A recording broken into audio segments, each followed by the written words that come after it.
Deixa eu arrumar aqui.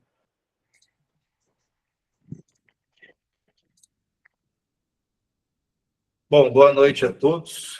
Vamos iniciar mais um estudo nosso do Evangelho segundo o Espiritismo. Nesse momento, vamos nos desligar dos nossos afazeres diários um pouco, conectar nosso espírito com o ser divino que nós somos, pedindo para a espiritualidade o apoio necessário, pedindo o auxílio dos nossos mentores espirituais para que o nosso estudo possa correr da melhor forma possível. Peço ainda que os bons espíritos possam visitar a casa, o lar e o coração de cada um dos presentes aqui, assim como também dos nossos irmãos que não puderam participar hoje, mas que vão poder ter acesso depois à nossa gravação do nosso estudo do Evangelho de hoje. Peço a proteção de Deus e autorização para nós começarmos o nosso estudo de hoje com a oração do Pai Nosso. Pai nosso que estais no céu, santificado seja o vosso nome.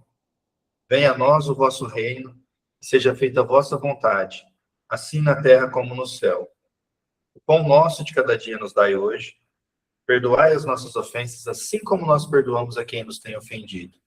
E não nos deixe, Senhor, cair em tentação, mas livra-nos de todo o mal. Que assim seja, Senhor Jesus. Amém. Então vamos lá. Boa noite a todos aí que eu não cumprimentei ainda. Boa noite, Janete.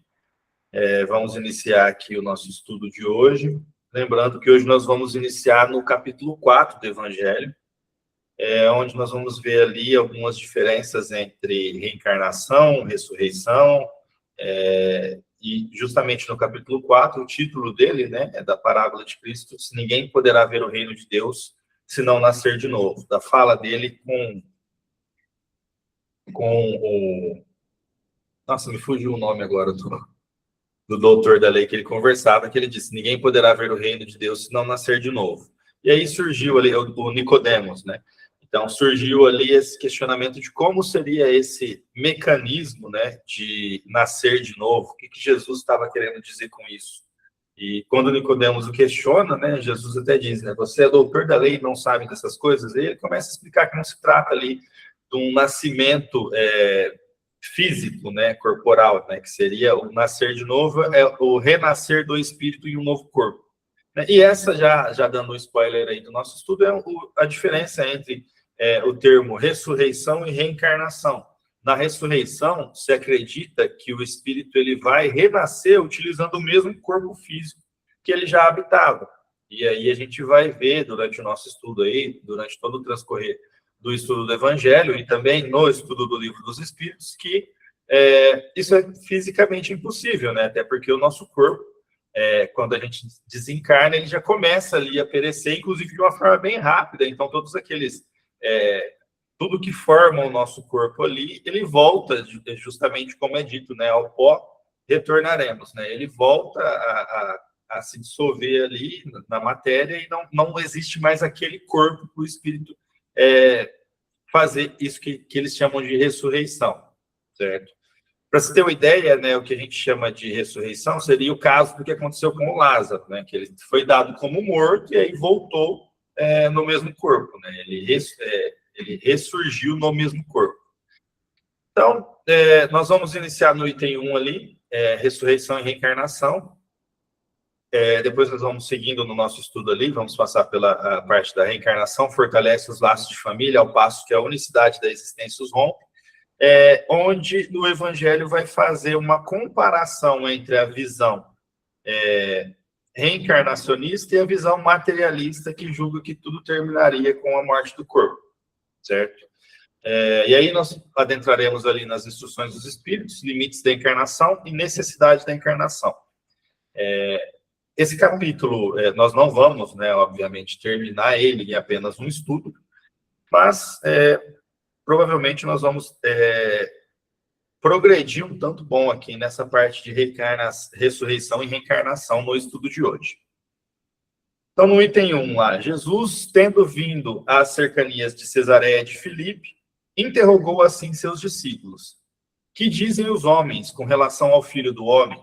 Quem dizem que eu sou? Eles lhe responderam: Dizem uns que és João Batista, outros que Elias, outros que Jeremias, ou algum dos profetas. Perguntou-lhes Jesus: e vós, quem dizeis que eu sou? Simão Pedro, tomando a palavra, respondeu: tu és o Cristo, o Filho do Deus vivo. Replicou-lhe Jesus: bem-aventurado és, Simão, filho de Jonas, porque não foram a carne nem o sangue que isso te revelaram, mas meu Pai que está nos céus. Essa é a passagem ali de São Mateus, no capítulo 16, versículos 13 a 17, e São Marcos, capítulo 8, versículos 27 a 30. São os dois primeiros evangelhos ali do Novo Testamento, né? Que narram aí, ambos narram essa passagem. No item 2, nesse ínterim, Herodes, o tetrarca, ouvira falar de tudo o que fazia Jesus e seu espírito se achava em suspenso, porque uns diziam que João Batista ressuscitara dentre os mortos, outros que aparecera Elias, e outros que uns dos antigos profetas ressuscitara. Disse então Herodes: mandei cortar a cabeça a João Batista. Quem é então esse de quem ouço dizer tão grandes coisas? E ardia por vê-lo. Novamente nós vamos ver aí em dois evangelhos nessa passagem, ali em Marcos e em Lucas, tá? De acordo com a citação aqui do próprio evangelho. Eu vou, antes de ler o item 3 aqui, eu vou já adentrar no nosso estudo, colocando aqui qual que era a circunstância em que foram passados esses ensinamentos pelo Cristo, né?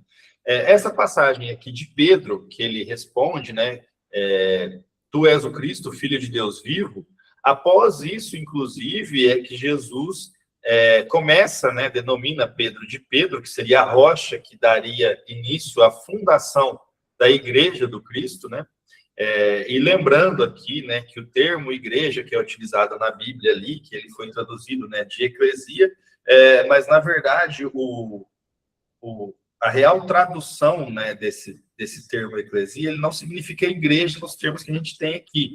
Ele é mais para comunidade, né, junção de homens ali, onde estiverem os homens unidos, né, onde estiver mais de um, dois ou mais, em meu nome ali também eu estarei. Então Jesus pregava muito sobre isso, porque a igreja ela não é, né, a igreja de Cristo, a igreja que ele veio trazer, né, a igreja que ele veio fundar, como pedra angular, tendo até o Pedro, é mais uma fraternidade de irmãos que se estendem a mão uns aos outros do que a fundação mesmo da igreja ali, como igreja, né? Então, é um termo bem amplo, né, que trata qualquer das comunidades. Paulo também, em muitas das cartas, ele vai se utilizar desse termo, e a gente percebe também nas cartas de Paulo essa questão do termo ser utilizado como comunidade, como um conglomerado ali de pessoas. Por quê? Se destaca muito, principalmente na fala de Paulo, essa questão das pessoas. E a gente vê que Jesus dá essa importância também, porque justamente é isso, né? A função de tudo isso, a função do evangelho, do reino de Deus, é justamente ajudar as pessoas, ajudar esses espíritos a evoluírem. E quem são esses espíritos? Somos nós mesmos, né? Então, Paulo, ele destacava muito na fala dele, nas cartas dele, a questão da igreja como a junção dos homens, né? Os homens estendendo as mãos uns aos outros. A primeira igreja de Pedro era justamente isso, né? Era uma porta aberta ali que os apóstolos organizaram para atender aquelas pessoas necessitadas, assim como fazia o Cristo, né? Então, eles estendiam ali para os doentes, para os necessitados, para aquelas pessoas que passavam por os mais diversos tipos de dificuldades, perseguições. Então, eles eram acolhidos ali. Nesse sentido, a gente vê que o sentido de igreja, ele é mais ligado a esse amor fraternal e esse acolhimento entre as pessoas do que uma fundação em si, do que um lugar físico, tá? Mas o que isso tem a ver aqui com o nosso texto aqui de ressurreição e reencarnação? Porque muitas dessas partes vai cruzar com esse entendimento do que é igreja, né? Por que esses termos são utilizados? Por que algumas religiões, né, compreendem, interpretam de uma forma, e aqui a gente vai trazer a interpretação nossa, lógico, sem julgamento nenhum outras religiões, mas a interpretação nossa de acordo com o Espiritismo, certo? Então, ali, nessas passagens que a gente vê aqui, nessa primeira passagem, já destacando, Jesus está fazendo ali, de uma forma ainda bem retraída, né, por conta do entendimento que se tinha a sociedade naquela época, mas ele está esclarecendo alguns pontos a respeito de reencarnação, a respeito de espírito, tá?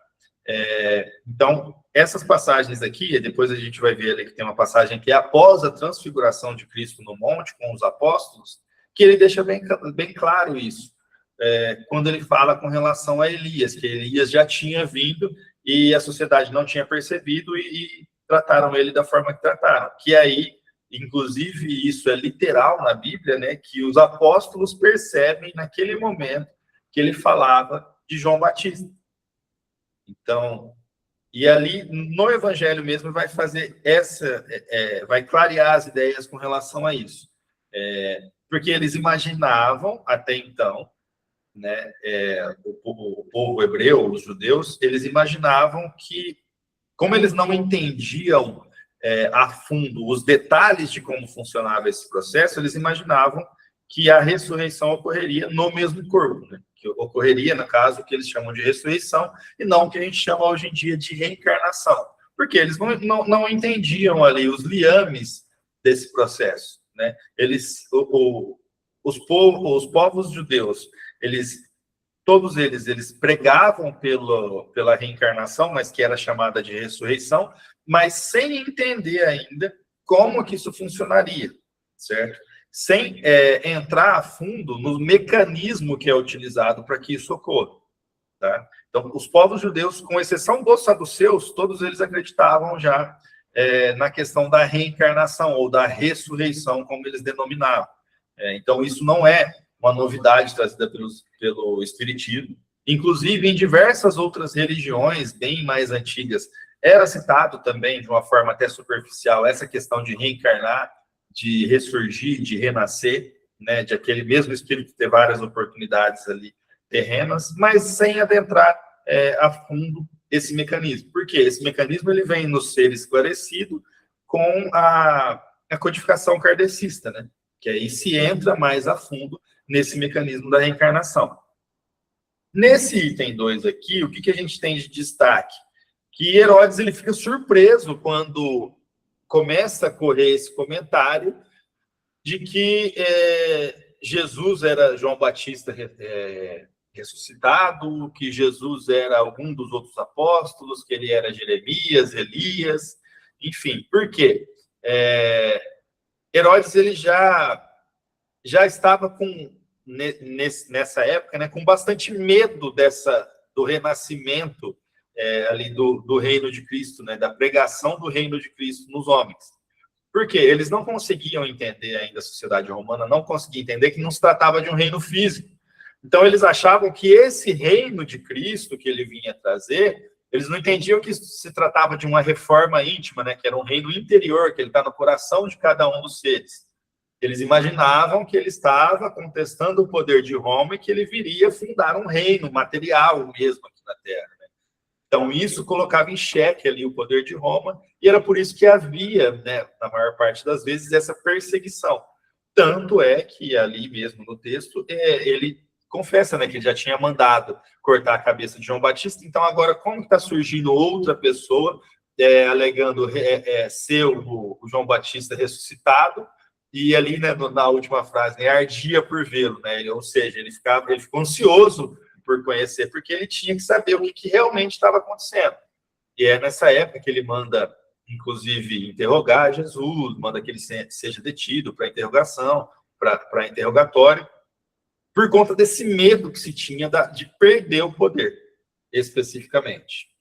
E aí, no item 3, né, como eu ia dizendo, né, após a transfiguração, que é aquele episódio que os apóstolos sobem junto com Jesus ao monte, aí ele se transfigura, ele se mostra em espírito, né, como pura luz, e ali também aparecem, né, para os apóstolos Elias e mais um apóstolo. E aí, depois dessa transfiguração, é que tem essa fala de Cristo, né, que eu disse, né, mas não haveria de vir Elias antes do Messias. E ele diz, Elias já veio, né, e eles entendem que era João Batista. Então, após a transfiguração, seus discípulos, então, o interrogam dessa forma. Por que dizem os escribas ser preciso que antes volte Elias? Antes do quê? Antes da vinda do Messias, né? Porque surge, então, nesse momento, esse questionamento dos apóstolos. Ora, mas se tu é o Cristo, como bem nos demonstrou agora, não, nos escritos não estava que deveria vir Elias antes de aparecer o Messias na Terra? Né? Porque até então, as passagens que os apóstolos acompanhavam com Jesus era justamente a confirmação de tudo que estava escrito. E aí Jesus lhes responde, né? Porque eles acreditam, né, à primeira vista, que essa seria, então, uma exceção, né? Porque o Messias estava aqui, mas ainda não haveria voltado Elias. Por quê? Porque já havia, né, ocorrido a reencarnação de João Batista, mas eles não sabiam como funcionava o mecanismo da reencarnação e não tinha como saber que aquele se tratava, então, de Elias reencarnado. Então, Jesus esclarece, é verdade que Elias há de vir e restabelecer todas as coisas, mas eu vos declaro que Elias já veio e eles não o reconheceram e o trataram como lhes aprouve. É assim que farão sofrer o Filho do Homem.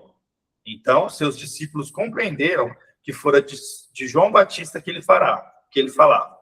Isso está lá em Mateus, capítulo 17, versículos 10 a 13, e também é narrado em Marcos, no capítulo 9, versículos de 11 a 13. Adentrando aqui já no nosso estudo, ressurreição e reencarnação.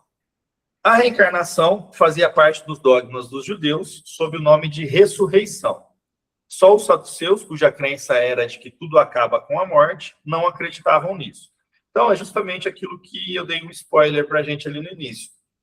De certa forma, pode-se dizer que os judeus eles acreditavam já na reencarnação, só que por não entender como funcionaria isso, davam o nome de ressurreição, certo? A ideia dos judeus sobre esse ponto, como sobre muitos outros, não eram claramente definidas, porque apenas tinham vagas e incompletas noções acerca da alma e da sua ligação com o corpo. Ou seja, não se entendia ainda que o corpo ele era animado por um espírito que nele habitava. Eles entendiam de uma forma ainda que eles não tinham essa visão desses liames todos que tem nessa relação entre corpo e espírito. Criam eles, né, que um homem que vivera poderia reviver sem saberem precisamente de que maneira o fato poderia dar-se. E isso é justamente, né, a pergunta que Nicodemos faz para Jesus, né? Mas como se pode se dar isso de renascer de novo, né? Quando Jesus diz que ninguém entrará no reino dos céus se não nascer de novo. Mas como poderia se dar isso, né? Como que eu vou renascer de novo? Inclusive, né? Ele cita, né? Para mim isso seria impossível, né? Porque a minha mãe, né? Como que eu vou voltar ao ventre da minha mãe? Porque ele entende que ele teria que fazer isso, né? Voltar ao ventre da mãe dele e renascer. E aí, Nicodemos até diz para ele, não, mas isso seria impossível para mim, porque a minha mãe já nem habita mais entre nós, né? Ela já tinha, então, desencarnado, né? E, então, era mais ali, essa confusão que eles tinham era mais por falta de ter o conhecimento de como funciona o mecanismo da reencarnação e também essa questão de não entender essa ligação entre espírito e corpo. Certo? Então, né, faltava ali um termo que melhor esclarecesse essa questão de reencarnação naquela época. Designavam, então, pelo termo ressurreição, o que o Espiritismo, mais judiciosamente, chama reencarnação. Tá? Nesse ponto aí, seriam sinônimos, né? É óbvio que as palavras ali elas não funcionam da mesma forma, não têm o mesmo significado literal, mas seria ali por conta dessa falta de conhecimento, né, para chamar de reencarnação, chamava-se de ressurreição, então. Com efeito, a ressurreição dá a ideia de voltar à vida ao corpo que já está morto, né, que é o que eu disse, né? O conceito de ressurreição, a gente pode exemplificar ele pelo que aconteceu com Lázaro, né, que ele veio em espírito dado como morto, ele volta à vida naquele mesmo corpo, certo? O que a ciência demonstra ser materialmente impossível, a questão da ressurreição no mesmo corpo, sobretudo quando os elementos desse corpo já se acham desde muito tempo dispersos e absorvidos. Como eu disse, né, o nosso corpo ele se desfaz, ele volta a integrar ali a terra, a natureza, ele se rapidamente ali o nosso corpo ele fica totalmente desfeito, né, disperso. Então, não seria possível essa questão da ressurreição, até porque a gente não teria mais disponível aquele mesmo corpo material. A palavra ressurreição podia, sim, aplicar-se a Lázaro, mas não a Elias, nem aos outros profetas. Se, portanto, segundo a crença deles, João Batista era Elias, o corpo de João não podia ser o de Elias, pois que João fora visto criança e seus pais conhecidos. Ou seja, aqui já entra em questionamento essa questão, né, entre ressurreição e reencarnação. Mas se João Batista era a ressurreição de Elias, isso não podia ser verdade, porque João nasceu da mãe dele, ele teve toda a infância, ele cresceu, então ele não habitava o mesmo corpo, ele habitava um novo corpo. Então se encaixa, né, se enquadra no conceito que a gente tem de reencarnação, mas não de ressurreição.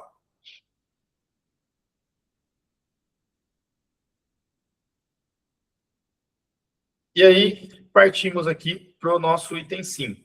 Ora, entre os fariseus, havia um homem chamado Nicodemos, senador dos judeus, que veio à noite ter com Jesus e lhe disse: Mestre, sabemos que vieste da parte de Deus para nos instruir como um doutor, porquanto ninguém poderia fazer os milagres que fazem se Deus não estivesse com ele. Jesus lhe respondeu: em verdade, digo-te, ninguém pode ver o reino de Deus se não nascer de novo. Disse-lhe Nicodemos: como pode nascer um homem já velho? Pode tornar a entrar no ventre de sua mãe para nascer segunda vez? Justamente nessa conversa, que é uma conversa tão famosa entre Jesus e Nicodemos, onde ele questiona, né, como que é esse nascer de novo? Como que funciona esse mecanismo? Porque para eles, a visão maior que se tinha era ainda materialista. Né? Por mais que Nicodemos fosse, né, um homem importante, estudado, né, na época, letrado, né, como eles diziam, ainda não se tinha esse aprofundamento no estudo das coisas do espírito. Se via tudo com o viés material, que era o que então aquela sociedade conhecia. Né? Retorquiu-lhe Jesus, né, quando ele foi questionado como pode nascer de novo. Em verdade, digo-te, se um homem não renasce da água e do espírito, não pode entrar no reino de Deus. O que é nascido da carne é carne, e o que é nascido do espírito é espírito. Não te admires de que eu te haja dito ser preciso que nasças de novo. O espírito sopra onde quer e ouves a sua voz, mas não sabes de onde ele vem, nem para onde vai. O mesmo se dá com todo homem que é nascido do espírito.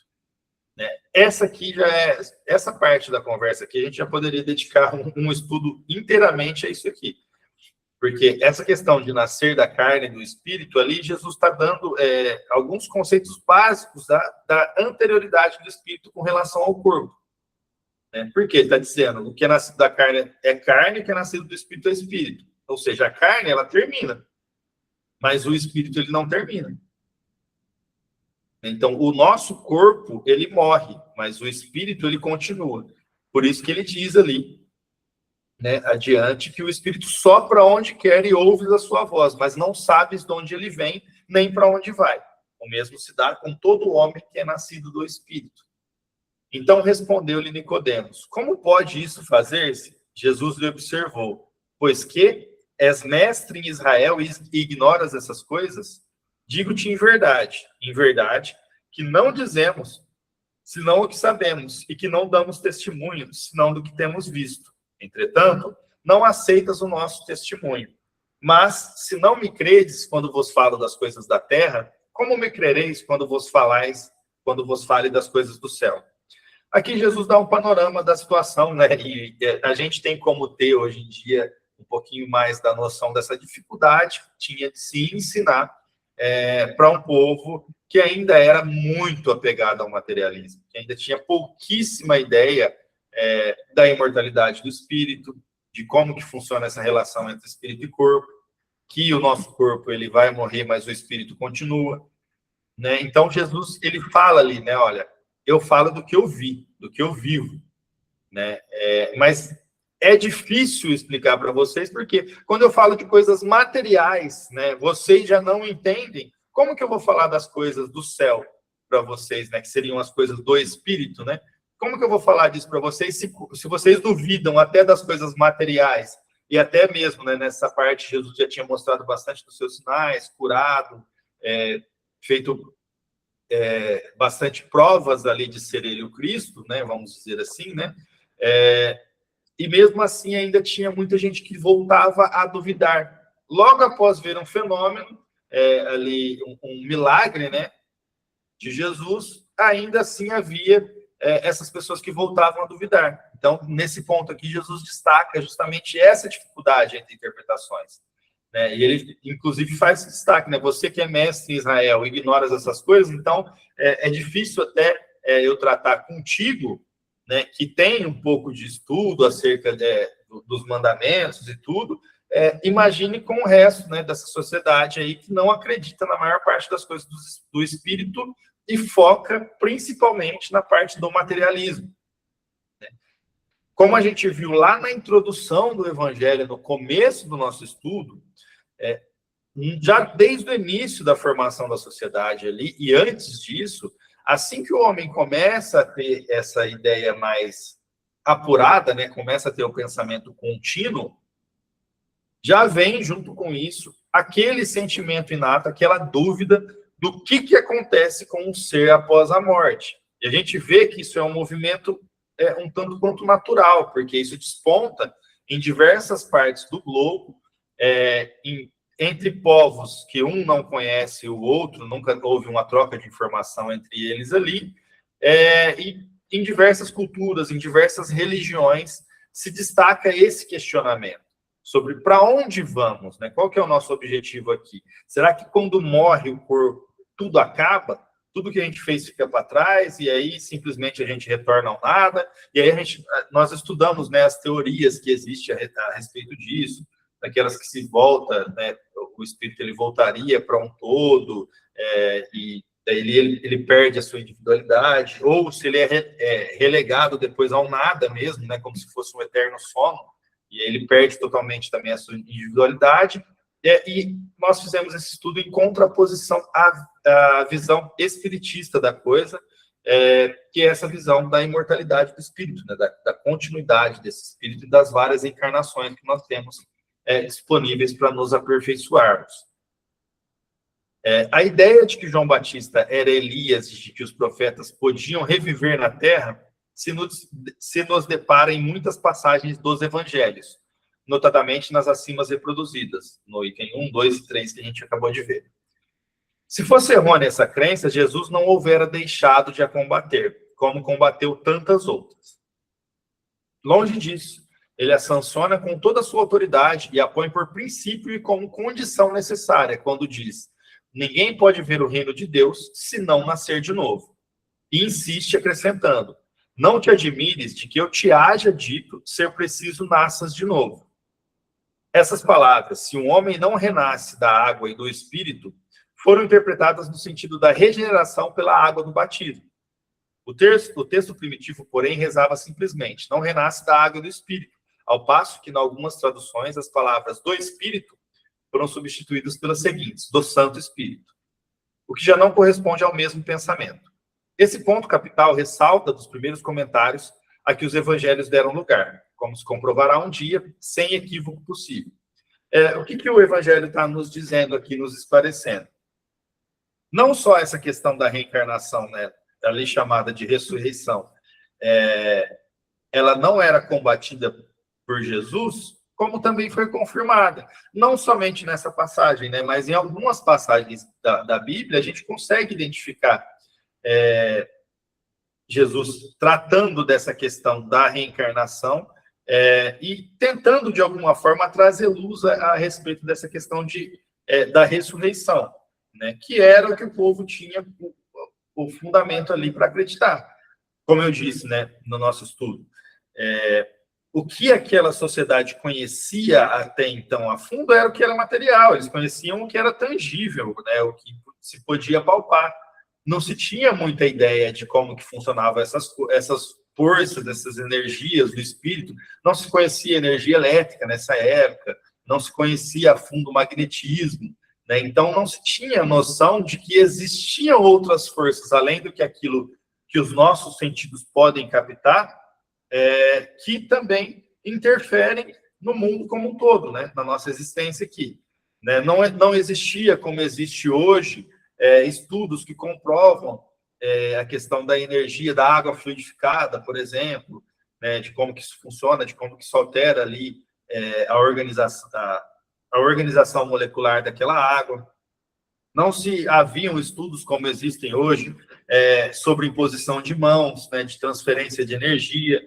Então, era bastante difícil, mais ainda, né, a gente pode dizer, essa missão de Jesus por conta disso, né?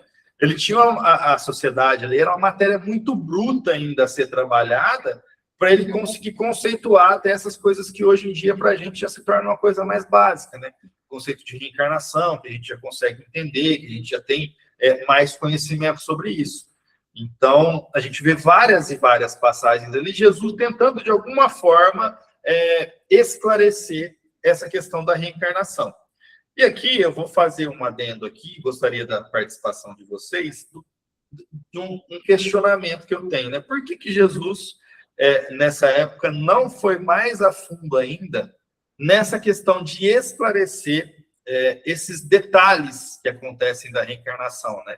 De chegar e dizer abertamente, o corpo aqui morre, o espírito continua, e depois esse espírito ele vai ter a oportunidade de reencarnar em um novo corpo e aqui completar uma nova missão encarnatória, né? Então, por que vocês acham aí, na opinião de cada um, por que Jesus não aprofundou e não chegou e não esclareceu isso de uma forma definitiva, falando diretamente ali da encarnação?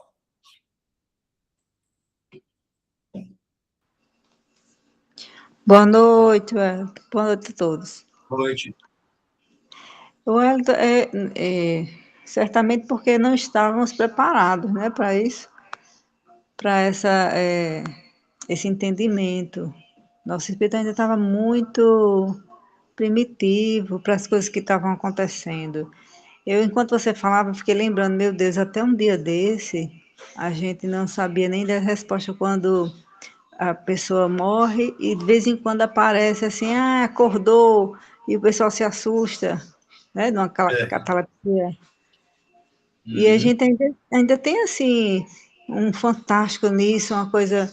Imagina aquela época, Jesus dizia assim, olha, o espírito renasce em outro corpo, né? Porque a água quer dizer, no caso, que eu acho que a água quer dizer o líquido, né, miniótico da barriga da mãe, né? A gente também Eles pode interpretavam na época como a água do batismo, né? Então, assim, mas eu digo assim, até para entender isso, como era difícil, né? Sim. Esse véu, tirar esse véu tem que ser como ele fez sempre, muito devagarinho, como se estivesse ensinando a crianças, né? Sim, exatamente. Mais alguém, gente, concorda? Tem alguma opinião diversa aí? Alguém quer dar o seu ponto de vista sobre isso?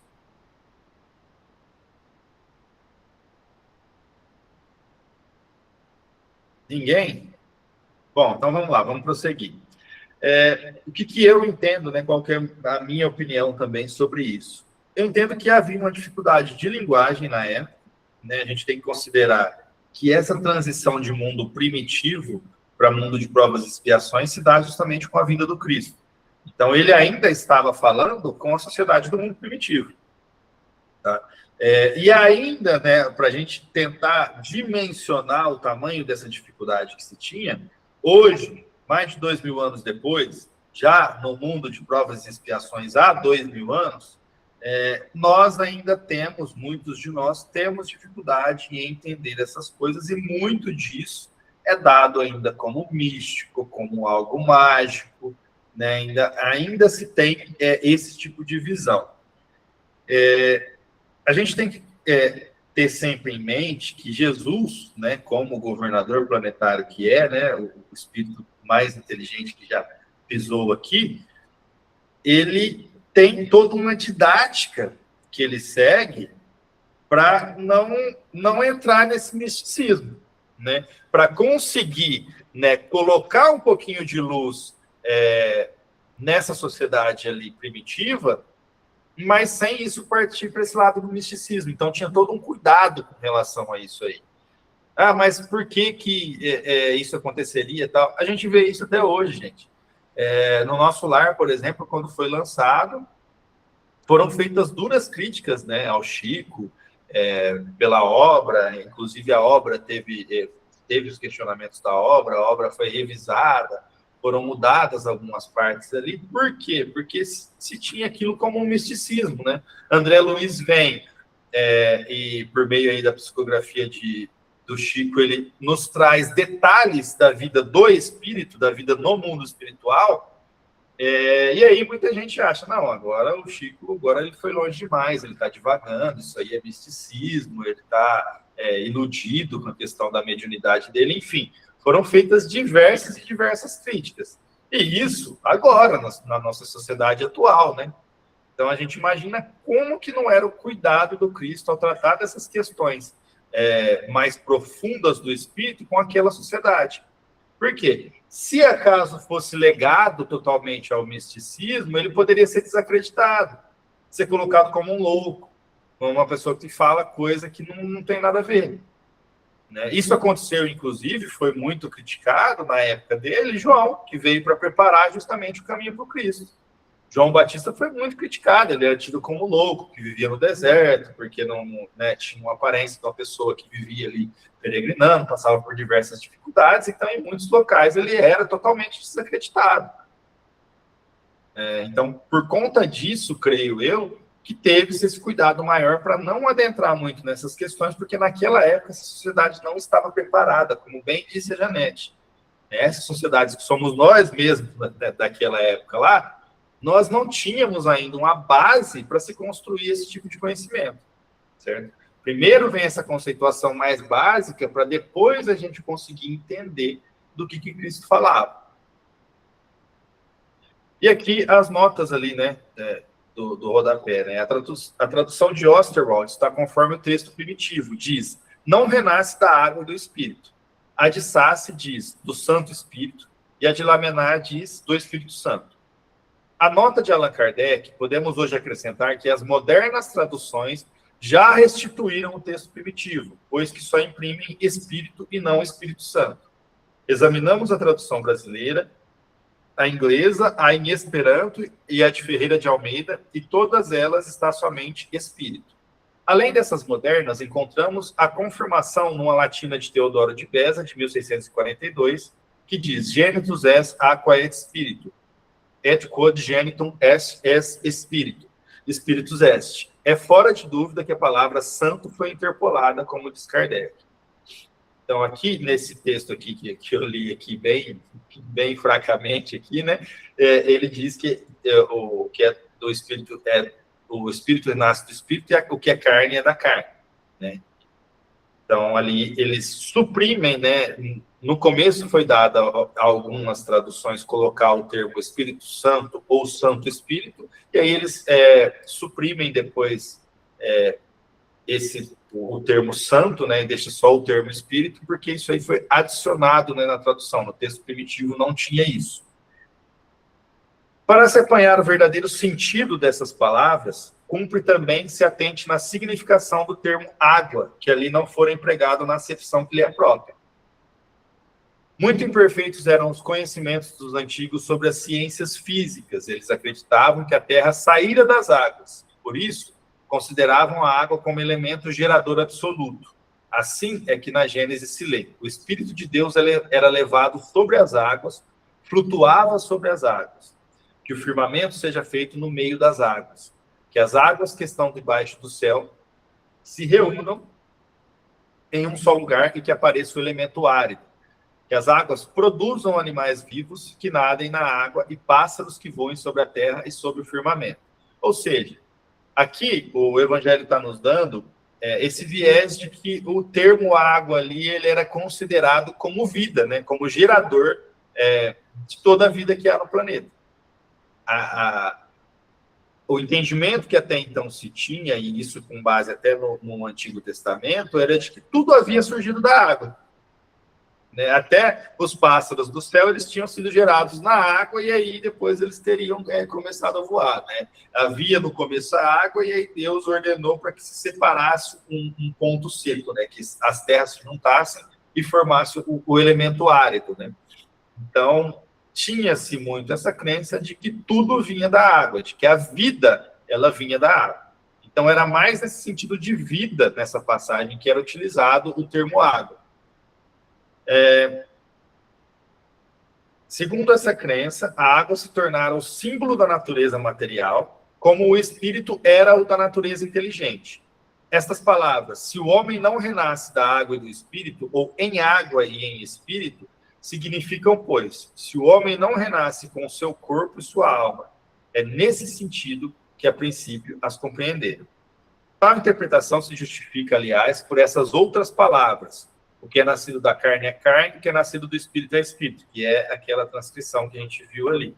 Jesus estabelece aí uma distinção positiva entre o espírito e o corpo. Essa distinção que Jesus faz aqui é mais para destacar, e ele sabia, né, que isso seria depois compreendido pela sociedade, mas é mais para destacar a questão da anterioridade do espírito. É que o corpo, ele é criado com a carne, ele é gerado de um outro corpo, né? Ele é gerado ali no ventre da mãe. Mas o espírito não. É gerado naquele momento ali só o corpo, mas o espírito ele já é anterior, né? Ele nasce do espírito, que aqui no caso é criado por Deus, né? Jesus estabelece aí uma distinção positiva entre o espírito e o corpo. O que é nascido da carne é carne, indica claramente que só o corpo procede do corpo, que o espírito independe desse, ou seja, justamente o que eu estava dizendo, né? Ali na concepção, o que se concebe é um corpo, mas o espírito ele é anterior a isso, né? Aquele espírito que vai vir a habitar aquele corpo ali, que vai ter como instrumento para a sua missão encarnatória ali, aquele corpo, ele é anterior, ele já passou por diversos outros corpos, ele já teve outras oportunidades de encarnação, e aí ele vai seguindo esse fluxo aí encarnatório até se tornar espírito puro que não precisa mais reencarnar, certo?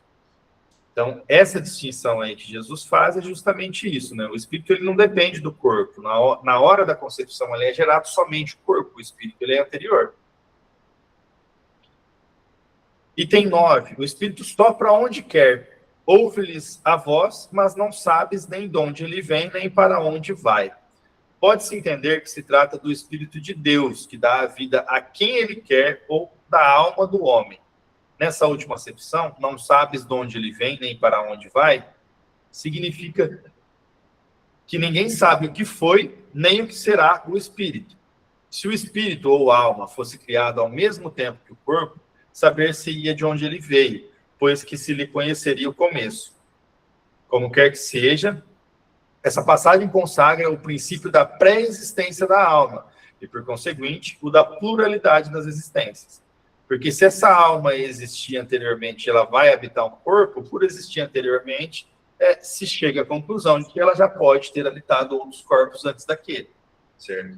Mas aqui o destaque principal é desse da pré-existência da alma, que é um ponto ainda que não havia quase nada de luz sobre esse ponto da pré-existência da alma na época dessas falas de Jesus. Ora, desde o tempo de João Batista até o presente, o reino dos céus é tomado pela violência, e são os violentos que o arrebatam, pois que assim o profetizaram todos os profetas até João, e também a lei. Se quiseres compreender o que vos digo, ele mesmo é o Elias que há de vir. Ouça-o aquele que tiver ouvidos de ouvir. Isso está lá em São Mateus, capítulo 11, versículos 12 a 15. Mais uma vez aqui, e essas que a gente vai ver aqui não são as únicas passagens, mas Jesus confirma a todo momento que o João Batista era a reencarnação de Elias, né, que era o que aquela sociedade não tinha entendido ainda, né? E a gente vê que tem essa dificuldade. Tem muitas religiões que até hoje não entendem, né? Eles estão esperando ainda a vinda do Cristo, eles não entendem que o Cristo já veio, já encarnou na Terra, já passou pela sua missão. Então, você vê que eles ficam esperando, né, alguns povos, algumas culturas e algumas religiões, que Elias volte do corpo de Elias, né, que que se dê a ressurreição e não a encarnação. Não a reencarnação, né, no caso. Então, por isso que há muito essa confusão, e isso persiste até os dias de hoje, né? Como exemplo aí, essas religiões que acreditam ainda que há de haver ainda a vinda do Cristo, né? Que Elias há de vir antes para preparar o caminho, há de voltar, e aí depois é que vai vir o Cristo. Por conta desses detalhes, né? Esses detalhes materiais que não aconteceram para que esse povo acredite, para que essa cultura, para que essa religião acredite que Jesus é o Cristo, que o Cristo já veio, já passou sobre a terra. Aí no item 11, se o princípio da reencarnação, conforme se acha expresso em São João, podia, a rigor, ser interpretado em sentido puramente místico, o mesmo já não acontece com essa passagem de Mateus, que não permite equívoco. Ele mesmo é o Elias que há de vir. Aqui não é uma parábola, não há sentido figurativo, né? Não há aí figura, nem alegoria. É uma afirmação positiva. Ele mesmo é o Elias. João Batista é o Elias encarnado. Desde o tempo de João Batista até o presente, o reino dos céus é tomado pela violência. O que significam essas palavras, uma vez que João Batista ainda vivia naquele momento? Jesus as explica dizendo: se quiseres compreender o que digo, ele mesmo é o Elias que há de vir. Ou seja, aqui, Jesus fala desde o tempo de João Batista, enquanto João Batista ainda era vivo. Desde o tempo de João Batista até o presente. Por quê? Porque ele não está se referindo à encarnação presente ali de João Batista, e sim à anterior, que era de Elias. Então, ele explica dizendo: se quiser compreender o que digo, ele mesmo é o Elias que há de vir. Ou seja, quando eu me refiro aqui ao tempo de João Batista, é porque João Batista é o Elias encarnado. Ora, sendo João o próprio Elias, Jesus alude à época em que João vivia com o nome de Elias. Até o presente, o reino dos céus é tomado pela violência. Outra alusão à violência da lei mosaica, que ordenava o extermínio dos infiéis para que os demais ganhassem a terra prometida, paraíso dos hebreus, ao passo que, segundo a nova lei, o céu se ganha pela caridade e pela brandura. Então, em contrapartida, aí, né, uma contraposição de pontos de vista, né? A gente consegue identificar nesses textos muito essa questão da dificuldade do materialismo daquele povo. Muitos e muitos e muitos acreditavam e ainda continuam acreditando que há de vir o Cristo por conta disso, porque eles imaginavam que era algo muito mais material do que espiritual, que esse reino dos céus que há de ser construído no interior de cada um era um reino mesmo, onde Jesus iria governar sobre todas as outras nações. Quantas e quantas vezes na Bíblia não fala que aquele que segue os mandamentos governa sobre as outras nações, que se sobrepõe aos outros povos, que ganha suas batalhas? E aí Jesus vem esclarecer sobre isso. Muitos imaginavam que Jesus iria vir, que o Cristo iria vir aqui na Terra, simplesmente para derrotar o Império Romano, que era o problema, então, mais imediato dos judeus ali na época. E a gente verifica que não é assim. Até mesmo na conversa com Nicodemos ali, Jesus esclarece, alguns desses pontos, que ele não vinha para conquistar, o reino dos céus que Jesus veio trazer. Ele não é um reino físico, ele é um reino de amor e é interno de cada um. Então, havia muito essa dificuldade aí a ser superada. E aí, como que Jesus faz didaticamente para superar essa dificuldade? Muitas das vezes, quando se trata de algum ensinamento desses, tem a ver com a dificuldade ali de entendimento do povo daquela época, ele se utiliza das parábolas. Porque as parábolas, elas atravessam o tempo para depois, quando vem o conhecimento científico suficiente de algumas áreas, a gente poder interpretar essas parábolas da forma completa. E ele fala isso também expressamente para os seus discípulos, de que eles se comunicavam por parábolas, porque naquela época eles não conseguiriam entender. Porque eles ouvindo não ouviriam e vendo não enxergariam, Então, é justamente sobre isso. Agora, vocês não vão conseguir entender, mas essas parábolas, elas vão ficar, esses ensinamentos vão atravessar os séculos, e aí lá na frente, numa sociedade mais cientificamente desenvolvida, com os conceitos científicos básicos mais formados e mais fundamentados na sociedade, é que vai poder se construir um entendimento a respeito desses conhecimentos de Jesus, que ele vem passar para a gente. Então, por isso ali das parábolas, e aí, só justificando, né, essa questão da dificuldade que tinha de se tratar de alguns temas naquela sociedade primitiva. E acrescentou, ouça aquele que tiver ouvidos de ouvir. Essas palavras que Jesus tanto repetiu, claramente dizem que nem todos estavam em condições de compreender certas verdades. Ou seja, ele deixou a sementinha daquele ensinamento ali. E sabendo já, né, com a certeza do governador planetário que aquela semente ela iria frutificar, assim como na parábola do semeador lá, ela ia frutificar e multiplicar-se. Mas que naquele momento, né, como ele estava semeando naquele momento, muitos não conseguiriam colher ainda os frutos daquele ensinamento. E seria necessário ainda que essa sociedade, que esses espíritos ainda se dilapidassem para poder absorver esse conhecimento do Cristo. No item 12, mais uma parte ali, uma passagem bíblica, né, dessa vez de Isaías, aqueles que do vosso povo, a quem a morte foi dada, viverão de novo. Aqui, mais uma vez, né, eles se utilizariam, obviamente, aí do conceito de ressurreição, né, porque eles viverão de novo, eles não conseguiam entender e compreender, não tinha nem elementos ainda básicos para formar esse raciocínio de que eles iriam reencarnar. Então, aqui ele está tratando diretamente de ressurreição, né, porque era o que estava a entender naquela época. Aqueles que estavam mortos em meio a mim ressuscitarão, mais uma vez, né? Aqui mais expressamente fazendo o uso da palavra ali da ressurreição. Né?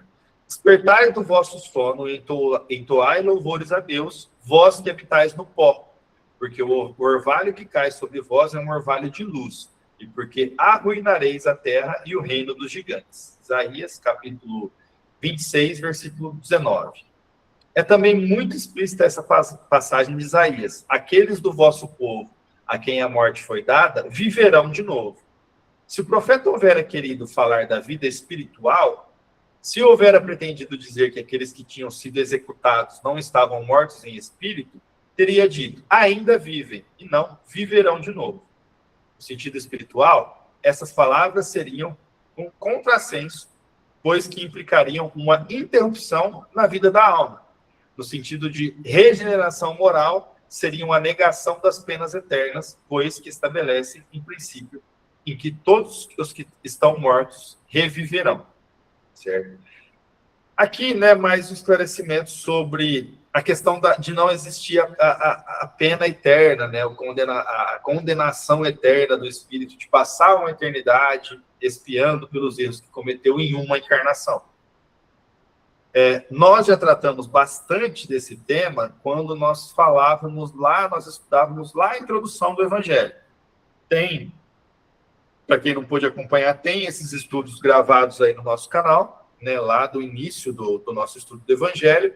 Lá a gente vai tratar bastante sobre essa questão aí, né, dessas teorias que se tem de que o espírito ele passaria, né, o homem ele passaria aqui, o ser humano, né, o indivíduo passaria aqui uma encarnação e depois seria julgado eternamente por aquilo que ele cometeu em uma encarnação aí que geralmente na nossa época aqui não dura basicamente 100 anos, né?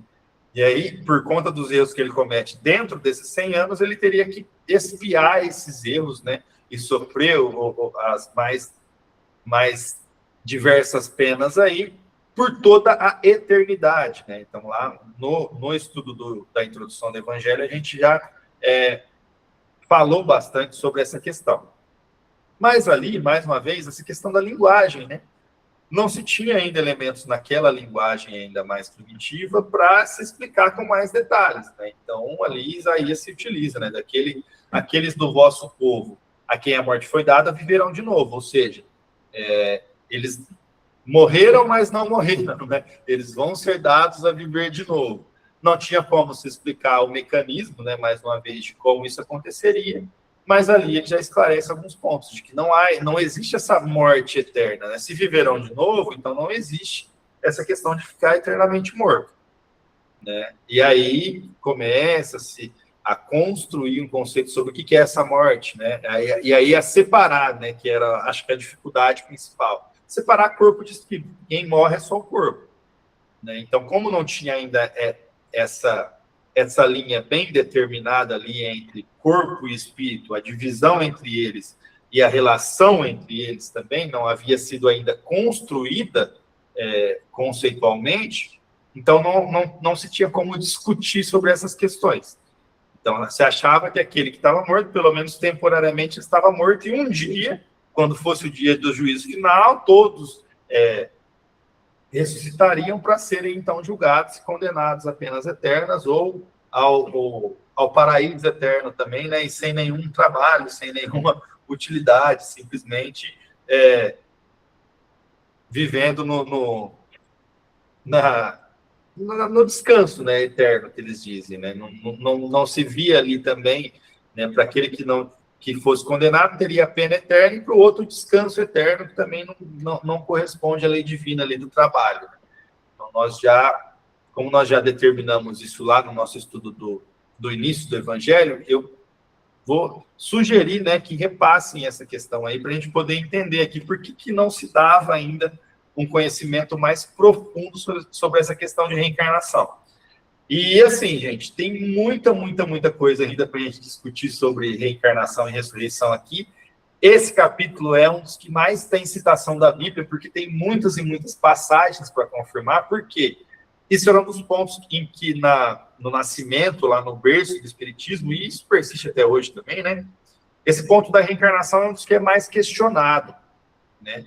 E justamente se utiliza esse argumento aí, tanto quanto genérico, né, de que mas se existe essa reencarnação, por que Jesus não falou disso? Por que na Bíblia não tem isso? Quando, na verdade, tem, não somente em uma passagem, mas a gente pode ver que em diversas, e aí o que faltava aí era o entendimento para poder se compreender, né, o cerne, o espírito daquela questão que estava sendo trazida ali. Nós não tínhamos ainda o material necessário para compreender naquela época, mas hoje nós temos essa capacidade de olhar para essas passagens bíblicas e entender, pelo menos, ainda não a integralidade, né? Nós não estamos prontos para isso, mas entender um pouco mais do que Jesus dizia ali, entender um pouco mais dessa questão de reencarnação trazida pela própria Bíblia, certo? Nosso tempo está chegando ao fim, eu gostaria de abrir aqui para participações de vocês, comentários, dúvidas. Eu vou só selecionar esse texto aqui para a gente saber de onde a gente parou, tá? No nosso próximo estudo, capítulo 4, no item 14. Nós vamos voltar. Dúvidas, pessoal? Alguém quer fazer algum comentário? Adicionar algo ao nosso estudo? Não, eu só enquanto você falava, né, eu pensando assim, que a gente fala assim, muito nos povos antigos, né, antigamente, os povos primitivos, mas ainda somos os mesmos, porque você vê que tem muita gente que, mesmo diante de tantos estudos, de tantas provas, né, e ainda fala que a gente tem essa dúvida da ressurreição e da reencarnação. Né? Muitos dizem assim, não acredito nisso não. Apesar que na próprio catolicismo ele já fala, né? Acho que você não é dessa reencarnação não. Sem querer. Mas tem essa questão aí, porque assim, né, Janete, a gente tem diversos... a gente tem espíritos encarnados na Terra aqui de diversos níveis evolutivos. Na nossa bolinha aqui, que é o que a gente consegue alcançar, a gente consegue ter ainda um pouquinho de vislumbre de um pouco mais de conhecimento, de tentativa, pelo menos, de entender, né? Mas a gente vê que realmente, como você disse, que tem ainda muitos lugares, muitas religiões, muitas culturas, de que isso ainda tem muito a amadurecer ainda, né? Ainda se tem esse pensamento em muitos lugares daquela mesma época, né? Ainda tem, infelizmente, religiões que ainda pregam pela violência, pela punição, pelo julgamento, ainda pregam aquela imagem de um Deus vingativo, de um Deus orgulhoso. Então, a gente vê que dentro do mesmo planeta ali, na mesma época, existem entendimentos os mais diversos possíveis, né? Até mesmo, né, Wellington, para poder compreender da reencarnação, a gente tem que compreender que nós vamos ser os herdeiros daquilo que estamos construindo. E eu não entendo quando tem ainda uma religião que tem um certo entendimento da reencarnação e destrói a natureza, se destrói, sabendo que a gente vai renascer. Já pensou o que a gente vai encontrar daqui a 200 anos? Meu Deus. Mas é o materialismo misturado com o imediatismo que faz a gente ter esse tipo de atitude, né? Você vê que, vislumbrando um pouquinho o outro lado, né? Nós temos atualmente, né, a pesquisa da doutora Tatiana Sampaio lá, que é uma pesquisa muito promissora, e a gente pensando por esse lado da reencarnação, né? Ela está plantando agora algo que vai modificar a sociedade como um todo, né? Acho que não, a gente aqui dentro não tem dificuldade para ver o impacto que tem uma pesquisa desse porte que ela fez, né? Então, assim, vai impactar na vida da sociedade daqui para frente. Quando, eventualmente, ela reencarnar no futuro, ela pode ser ela mesma beneficiada por isso que ela está fazendo agora. Assim como acontece em diversos casos. Existem casos relatados aí na literatura espírita de espíritos que eles sofrem ali, penam, constroem alguma coisa, constroem até um patrimônio mesmo, para depois, mais para frente, lá numa outra encarnação, ela mesma vir a herdar aquilo que ela mesma batalhou e sofreu lá atrás para construir, né? E os benefícios todos são assim, né? A partir do momento que a gente, enquanto sociedade, a gente consegue contribuir um pouquinho em qualquer nicho aí para a evolução da sociedade, seja com uma nova tecnologia, seja com um novo experimento, um novo estudo, qualquer coisa que a gente consegue criar aí que vai ajudar na vida dos outros, você pode ter certeza que lá na frente, uma outra encarnação, nós mesmos vamos estar sendo beneficiados por aquilo ali e vai colher os frutos disso, né? É justamente essa a semeadura aí que se dá, mas que se a gente olhar por um olhar materialista, que tudo se termina com a morte, não teria essa continuidade. Mas também, né, se a gente olhar por esse olhar do materialismo, muita coisa não vai fazer sentido. A própria evolução que a gente verifica na sociedade hoje, ela é contrária a tudo isso, né? Se toda geração tivesse que partir do ponto inicial para estudar as mesmas coisas e chegar no mesmo conhecimento, como a gente vive basicamente o mesmo tanto, não se iria progredir da forma como se progride hoje, né?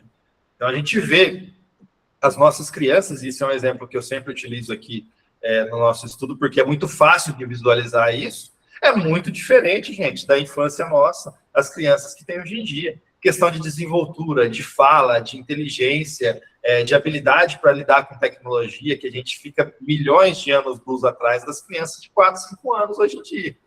Então, isso são detalhes que, se a gente visualizar, não tem como você pregar pelo materialismo mais, porque os fatos dizem já o contrário, né? Nós estamos em constante evolução. E basicamente é isso, gente. Vamos ter que terminar, porque já até passando um pouquinho do nosso horário aqui, passou bem rápido também hoje. Agradeço a presença de todo mundo. Carol, que é a primeira vez aqui, seja bem-vinda, viu? Participe mais vezes com a gente. Obrigada, eu adorei. Estarei aqui na próxima semana.